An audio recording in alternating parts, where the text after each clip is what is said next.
Hi everyone, good evening. This should be coming to you at 7:30 on Friday night, and it's the 1st of May today, which I forgot to mention this morning. So is that May Day, right? Happy May Day to everybody. Thank you for tuning in today. We're premiering this video, which means that it is going out live, so I'm trying to give a few minutes just for people to tune in, make sure that everyone gets to see everything and don't miss anything before we get started. So hopefully you had a great day. It's Friday, so the weekend's begun. Best part of the week, right? Get to chill out a bit and get to enjoy church on Sunday. So yeah, just to give it a couple more minutes. Don't want to make it too long because for all I know, everyone might be here now because I'm not actually here in person. If you're wondering where I am, promised my kids some family time tonight, so that's why I'm not doing this live. So this is not, I'm not here now, I'm somewhere else, but I'm here in spirit, and I've recorded this for you, and I've hopefully got something to bring out of the word for you tonight that will encourage you and hopefully speak to some situations that you're in at the moment. Well, don't forget that tomorrow at 10 o'clock and 7:30 is the next set of devotions for the day, and actually the last devotions in the consecration series. We've got a special mystery devotion tomorrow, as we have been doing the last Fridays. So it's not me, not Leah, not Andy, not Terence, and it's not any of the previous mystery devotions either. So tune in tomorrow to find out who that's going to be. Also, don't forget 11 o'clock on Sunday on Facebook Live and YouTube Live. You can tune in and you can be a part of the service, and you can actually re-watch it later on, which is fine. But you know what? By tuning in at that particular time, what you're doing is you're actually meeting with all the other people, and it's coming together. The Bible says we shouldn't, stop meeting together. It also says that when two or three are gathered in my name, there I am, and all that stuff. And so, we're believing that by continuing to meet together in this format, because it's all we can do at the moment, that God is still in it, God's still present, and that God's still real, and that God still wants to speak to us and to keep us together, fellowshipping and all that. So it's exciting times. Right, I'm going to get into the word anyway. So we're doing in the evenings, as many of you will know if you've tuned in before, we're currently looking at Judges, which is very, very interesting. It's a very interesting book, and just in case you've missed the part previous, or you don't know much about Judges, Judges is the story of the Israelites with no king, and what is after the book of Joshua, where the Israelites have moved into the promised land, and God's done an amazing thing through that whole situation. But then they go a bit astray, and they start living, taking on some of the customs of the people around them, and not always following after God. And so God, in those situations, he kind of said, well, okay, if you're not going to follow after me, if you're not interested in me, then I will kind of remove my presence, remove my blessing from you, and you're kind of left to fend for yourself. And so there were many different people, different nations attacked them and tried to take the land and saw them as weaker. And actually, in a lot of Israel's battles, they were the weaker force because they relied on God. He kept them kind of like, he kind of put them in situations where they needed him. And so, bereft of God, they were in need of him, and so often different nations they attacked, and often the Israelites were strongly persecuted and mistreated, and occasionally the Israelites would have had enough, and they cry out to God, and a judge appears, and the judge, generally speaking, is someone who would judge between different people in disputes, but also they would lead the nation, and they would bring about justice, and they would turn away the oppressors from the Israelites. And so tomorrow we're going to be looking at the start of Samson, which is exciting. But today, a lesser known judge. That is a guy which is quite difficult to pronounce his name, especially with someone I struggle anyway with this type of stuff. There's a guy called Jephthah. Jephthah. Lots of sounds in that. Jephthah. This is in Judges, and there's actually Judges 11 and Judges 12. So lot of reading, so I might summarise some of it at different parts, but I'm going to try and hopefully pick out the bits that pick out the meat, so you can, as Dave would say, pick out the meat and leave the bones, so that you can hopefully get something from this. So Judges 11, we're going to start from verse 1. It says, Jephthah was a Gileadite.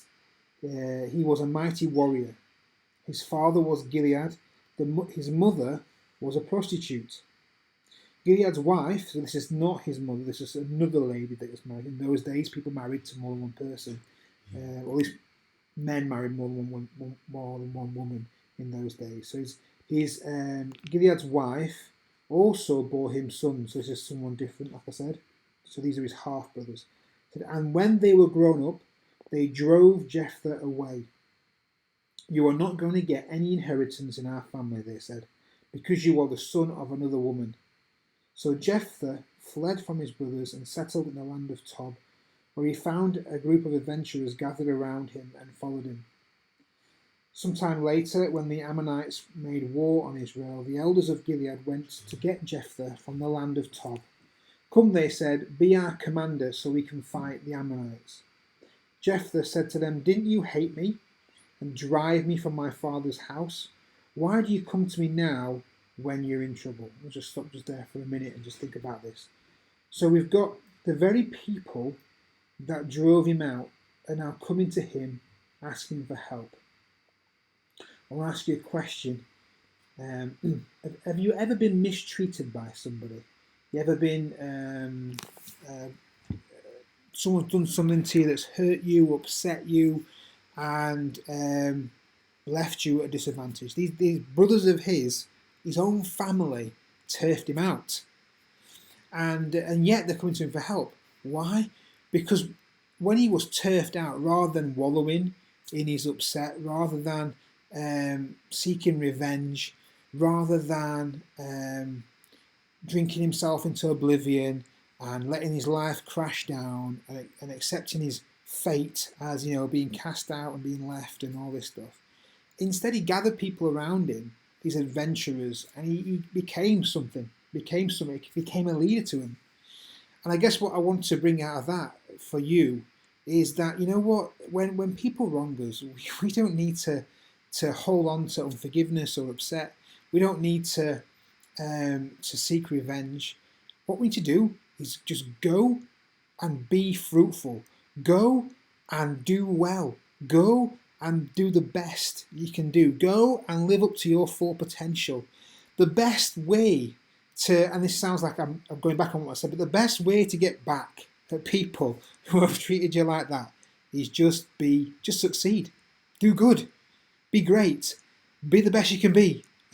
And then as we find in this situation, they actually came back to him and said, actually, we kind of need you now, actually. And God kind of turned that whole situation around, purely because rather than let his pride get in the way, he just went on and said, I'm going to be the best I can be. I'm going to gather these people around me. I'm going to lead them. And all of a sudden, they needed him. Let's get back to the story. He said, the elders of Gilead said to him, nevertheless, we are turning to you now. Doesn't sound like an apology, really, does it? Come with us to fight the Ammonites, and you will be our head over all who live in Gilead. Jephthah answered, suppose you take me back and fight the Ammonites, and the Lord gives them to me. Will I really be your head?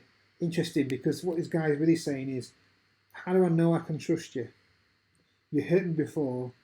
How do I know that I can trust you again? The elders of Gilead, and that's the natural thing, isn't it, when someone hurts us? But you know what? We're called to trust. We're called to love. We're called to forgive. We're called to move on. We're called to give people second and thirds and fourth chances. Right? That's the Bible. Jesus was asked once, how many times do I forgive? So 7 times, 77. You're basically saying, just keep forgiving, no matter what. Just keep forgiving. But trust is sometimes a different thing, isn't it? You can forgive people, but it's sometimes hard to trust. And that's what he was feeling right here in this situation. Like, can I really trust you? But they answered him. They replied, the Lord is our witness. We will certainly do as you say. So he made a choice to trust again. So Jephthah went with the elders of Gilead, and the people made him head and commander over them. And he repeated all his words before the Lord at Mizpah. Then Jephthah sent messengers to the Ammonite king with a question: "What do you have against us that you have attacked our country?" And the Ammonite king, so I'm going to start to summarise. The Ammonite king, he gives his whole big explanation. So I'm attacking you because, and he explains that when the Israelites came out of Egypt, that they went through their land and that they attacked them and they took something from them, took their land from them. And he's not happy about it. Now he's talking about something that happened, I don't know how many years before, but it was a lot of years. A lot of years before. I'm not talking about like yesterday, we're talking about, I don't know, decades, maybe even hundreds of years. I don't know what the time difference is, but it's a long time ago when the Israelites came out of Egypt. I mean, the Israelites, they were in the wilderness for 40 years. So a minimum, it could be 40 years. It could be, but it depends how much time's passed since they went into the Promised Land and now, and obviously some time has passed. So we're talking about something that happened a long time ago. And Jephthah replies, with two things. He says, well, actually, we looking at our history and what we know about what happened at that time, we asked for your help. And instead of giving us help, you opposed us. And we had nowhere to turn, and so we had to plough through. And our God gave us the victory. And our God gave us what we took from you. And we're talking about something that happened a long time ago. So one, God gave it to us, so we're not going to give it back. If you'd have been nice to us, we never would have done it in the first place. If you'd have helped us out, if you'd have, if you hadn't put us in a hole and put us our backs up against the wall, we would never have had to go to that extent. But secondly, this is something that happened so many years ago. Why are you bringing it up now? Is there some other ulterior motive? You know what? There may be people in your life who just can't get over that hurt. For a long, long time ago, maybe you did something to hurt them. Maybe you did something, and maybe you asked for forgiveness, and you thought that it was all over and done with it in the past. But then they rake it back up again, and they come back to unforgiveness again. We can't hold on to things. And the Ammonite king here is raking up the past. He's saying, hey, well, because you did this to me all those years ago and all this stuff. Jephthah wasn't even king then. The people who were in this country right now, the Israelites, were not the Israelites who left the wilderness and who left Egypt. Because we know that the whole generation died in the wilderness. This is a completely different set of people. But this guy's raking up the past and bringing up past hurts, if you like, family hurts even, because he's talking about stuff that's hurt his country, but he might not even been around then. These guys weren't around then. It's like a feud he's bringing up that's over time and over people, and people can do that. But Jephthah replies and says, "No, not having it. Not going to allow you to rake up the past and try and claim back from us things that's not yours." Can you hear that creaky noise? And that's my daughter Kezia just creaking in, seeing if I'm not recording, realizing that I am, and then running away.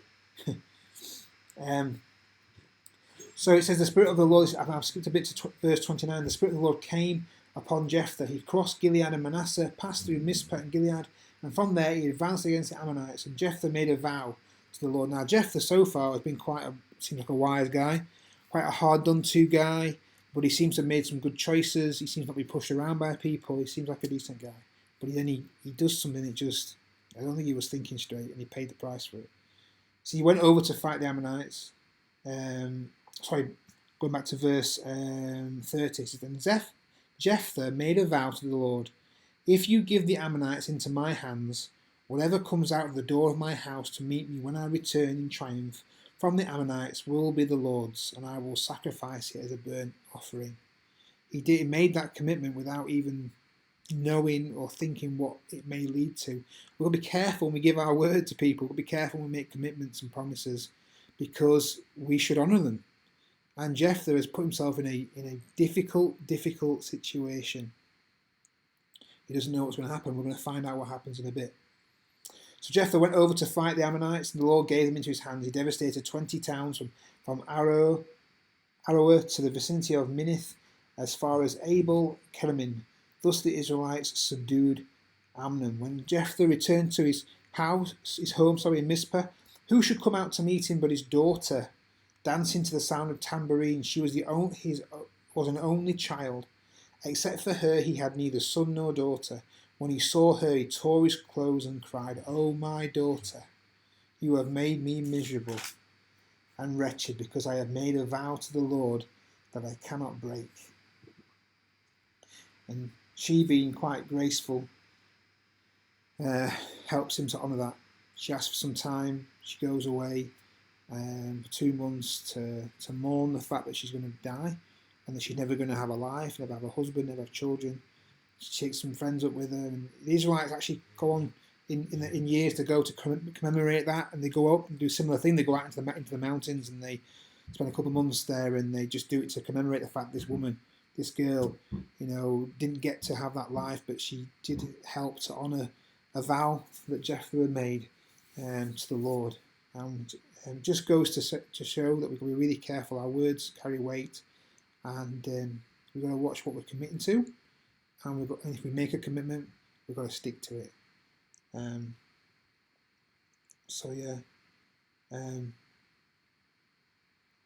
in chapter 20, it's a bit of a different story, a bit of a different part of the story where the men of, I might as well read this bit, I think. We've got a bit of time. So the men of Ephraim called out their forces and crossed over to Zaphron and said to Jephthah, "Why did you go and fight the Ammonites without calling us to go with you? We're going to burn down your house over your head." They were pretty angry. Says Jephthah answered, "I and my people were engaged in a great struggle with the Ammonites, and although I called you, you didn't save me out of their hands. When I saw that you wouldn't help, I took my life in my hands and crossed over to fight the Ammonites, and the Lord gave me the victory over them. Now why have you come up today to fight me?" Jephthah then called together the men of Gilead and fought against Ephraim. The Gileads struck them down because of the Ephraimites had said, "You Gileadites are renegades from Ephraim and Manasseh." The Gileadites captured the fords of the Jordan leading to Ephraim. And whenever, this is a bit of a weird, kind of like a quirky part of the Bible, and there are quite a few, kind of funny, but in a gruesome way. He said, whenever a survivor from Ephraim said, "Let me cross over," the men of Gilead asked them, "Are you an Ephraimite?"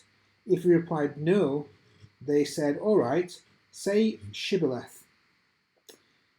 And if they said Sibboleth, because he could not pronounce the word correctly, they seized him and killed him at the fords of the Jordan. 42,000 Ephraimites were killed at that time. Jephthah led Israel 6 years, and then Jephthah the Gileadite died and was buried in the town of Gilead. And that last little bit there about the pronunciation. I've got to pronounce the word pronunciation right if I'm going to say the word pronunciation. The way they pronounced the words, the reason why they did that is because I'm guessing that their accents were different and they struggled with certain words, and so to them it was an indication that they're an Ephraimite. So they killed him. So yeah, that is the story of Jephthah. Hopefully you've got something out of what I've said. I think to summarise overall, the key thing for us is that forgiveness is what we do. It's not easy.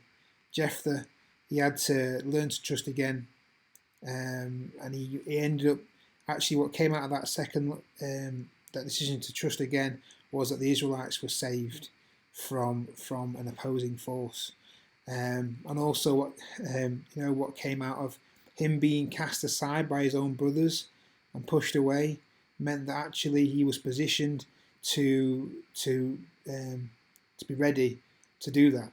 And that's a good point for us to take on board, that the things that happen in your life that sometimes can appear negative can actually be positioning us for what God has to come. So hopefully that's encouraged you. Don't forget, tune in tomorrow at 10 o'clock and 7:30 for the the next part of our devotions. In the morning, we're looking at the first part of Samson. In the evening, we're looking at the first part of Samson. And in the morning, we're finishing off our series on consecration. And if not, we'll see you Sunday at 11 on Facebook Live and YouTube Live. See you later. Enjoy the rest of your evening. Bye.